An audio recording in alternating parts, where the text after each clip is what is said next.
WhatsApp డీపీలు, ఫోన్లల్ల wall పేపర్లు, Facebook, Instagram profile ఫోటోలు సగం బడ 3 రంగులకు మారొచ్చు. ఈ రాత్రికి ఇంకా కొందరు మారుస్తే రేపు తెల్లారేటోరకు మార్చాలి అనుకున్నోళ్ళంతా మార్చేస్తారు. 15 ఆగస్టు వచ్చింది మళ్ళా, ఇంకా కొన్ని గంటలైతే జెండా ఎగిరేసుడే.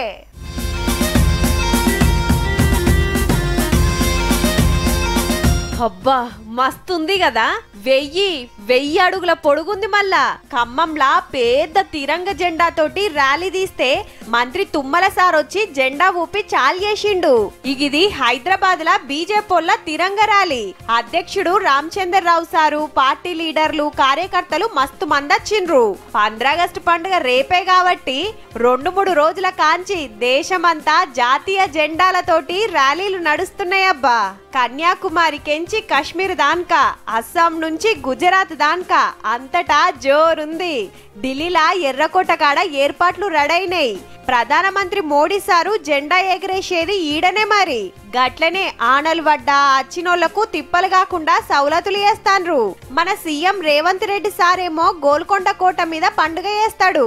ఈడగిన పనులు దగ్గర పడ్డాయి. కాశ్మీర్ లా 3 రంగుల జెండాలు వంచుతాండ్రు ఇండ్ల మీద ఎగిరేయాలని. సెంటర్ పోలీస్ మంత్రి అమిత్ షా సారు ఆల్రెడీ ఇంటి మీద కట్టిండు కూడా. తెల్లారంగానే దేశమంతా జాతీయ జెండాలతోటి రెపరెపలాడుతది. తీన్మార్ వార్తల్లా మొత్తం చూపిస్తాం, తీయుర్రి.